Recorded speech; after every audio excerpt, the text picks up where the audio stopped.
What's the deal, my people? You know it is Don Tony Teflon, and I'm back at you another one. And this one is, after the finale for Dexter, people are asking the question, will there be a season 2?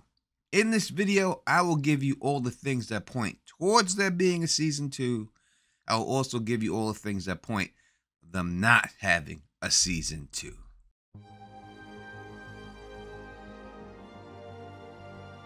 What up to my thugs, nerds, freaks, and geeks? You're now rocking with the best of Don Tony Teflon. If you can, please subscribe and click that bell so you can be notified every time I drop a new video. As always, 500 is the light goal. Let's try to hit that, my people. We can do it. Now, people do want a Dexter Season 2. A Dexter New Blood Season 2, I should say. I am one of those people. I hope that they have a Dexter New Blood Season 2. But is it realistic?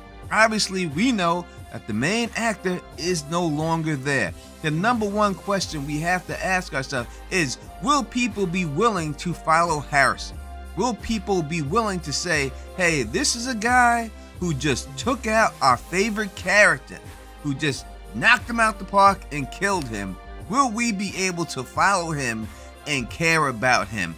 That would be the biggest issue that I think that the studio most likely is wrestling with. Is Harrison a likable enough character that make people want to follow him and see what happens in his life? Now, the only way I could see possible that happening is if Dexter comes back as his dark passenger, as the person talking to him in his head, guiding him.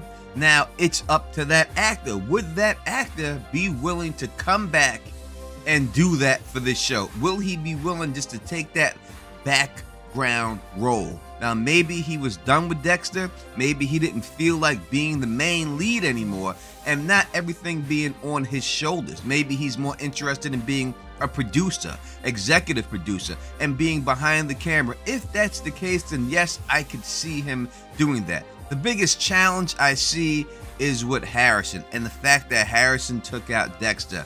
Are Dexter diehard fans truly going to be able to follow this character and feel the same emotional tie that they felt towards Dexter?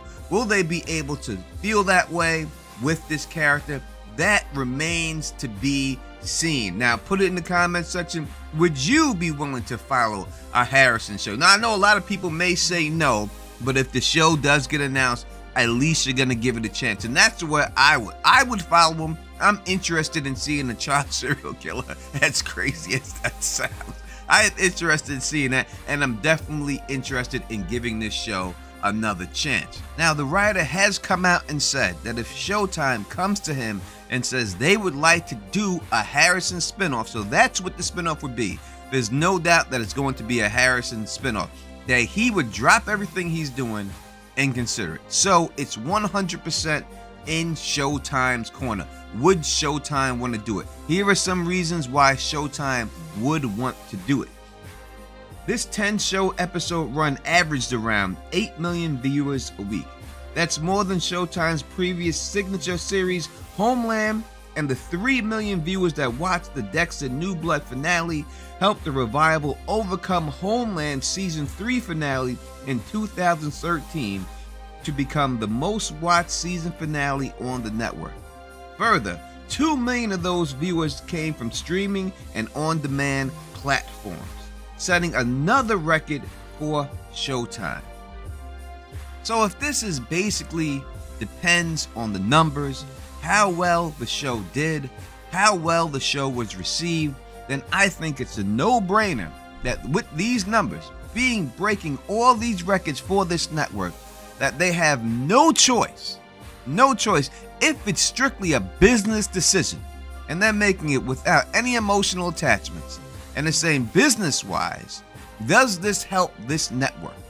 That's what the president will have to consider. Does this make the network money?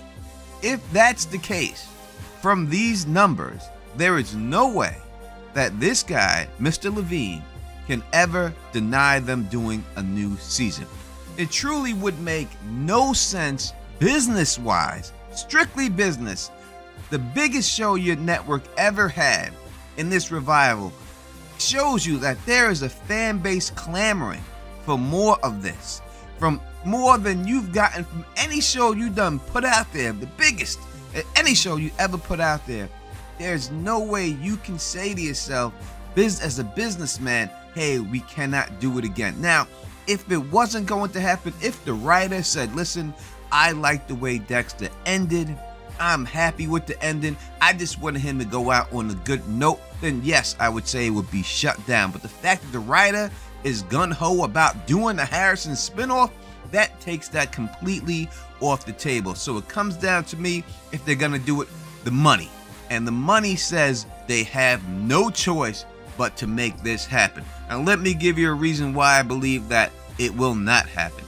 Dexter New Blood had a strong run, as we know, but the conclusion, the finale, left viewers divided, with some calling it a perfect send-off, people loving it and saying this was the best send-off for Dexter, our beloved anti-hero, while others saying that this ending, I don't want to say it was garbage, but that's what people were saying. They actually said a lot of times that it was off. It generated a weak and disturbingly weak 4.4 out of 10 score on IMDb from viewers, and that even beat out the original series finale to become the lowest rated Dexter episode on this website. For that reason, I could see them saying, listen, we may have struck lightning in the bottle, and I don't know if we want to go back and revisit it, because we put this money into this show with people not liking this season finale. Will they hold that against the show and not come back and watch this new show? Again, will people be mad that Harrison took out Dexter and not be willing to watch a show about Harrison? Now, Gary Levine, who is the entertainment president of Showtime Networks, had these things to say. We are thrilled by the overwhelming response from the million of Dexter fans. He also said, whether they loved the finale or couldn't bear to see it end, we so appreciate their passion. He also said that let's see where these characters end up before we even discuss a season 2.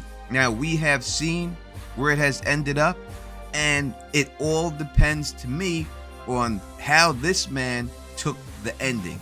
Did he think that it was such a bittersweet or just bitter ending that the fans did not like it as much as they did? Is that enough to say, listen, I'm not willing to fork up the money? Because that's what it comes down to.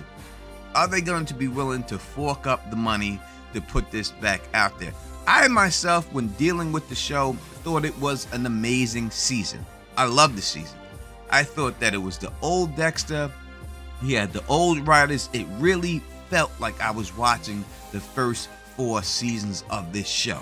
I really was into it every week, and I think when a show becomes a hit, what it has to do for you is that it has to become something memorable, like a Super Bowl, where people are willing to gather around. Like when Game of Thrones came out, people used to come over my house every Sunday just to watch Game of Thrones.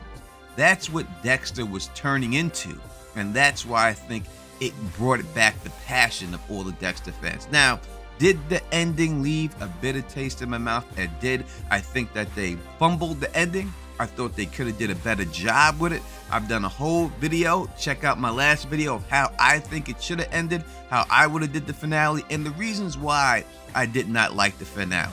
If you like the finale, I have nothing to say bad about that. You have the right to not to like it, and I think that that works for you. But just for me, it just didn't do it. But with that, make me, as a Dexter fan, not watch a new season of Harrison? No, not at all. I would still watch Harrison, no doubt about it. If they did a Harrison spinoff, I would be in for the Harrison spinoff 100%. So to me, I think they should try and they should do it. That's how I feel. But when I look at everything, when I'm crunching these numbers and everything else, and seeing how people reacted to the finale, if that didn't deter the writer from saying, all right, I'm done. I don't want to deal with this. They didn't like this ending. This was the perfect ending. I can't do anything better. This guy came out there and said this is the best thing he ever written. Now, whether he was just trying to build up hype for it or not, we don't know, but that's what he came out and said. So it comes down to, if that guy is like, I'm still willing to do this. I don't care how they reacted. I don't care that they hated it. I know that this was a good ending and I'm willing to continue forward. Then I would think, me personally, that the president of Showtime, looking at the money that this show generated, and it's not just the money from people watching, it's how many people buy this streaming service app. That has a lot. I'm sure they have to look at and say, hey, how many people purchased this app during the run of this show? And how many people are going to leave this app now that this show is over? Those numbers are going to have to come into play. How much merchandise can we sell of Dexter New Blood because of this show right here? Do we have a significant bump in all that? I think those numbers still haven't been released, and I think those have to come into play. But when we look at the viewership in this, that it's a no-brainer to me that they would have to, if they're making a business decision, say we have to bring Dexter back, Dexter New Blood, for a season 2 back. And in my next video, I will tell you exactly how I think it will be if they do bring back Dexter New Blood season 2. So if you like the way I do this, please thumbs up this, spread this across the realm, and subscribe. And until next time, you know who it is. Peace and stay sexy.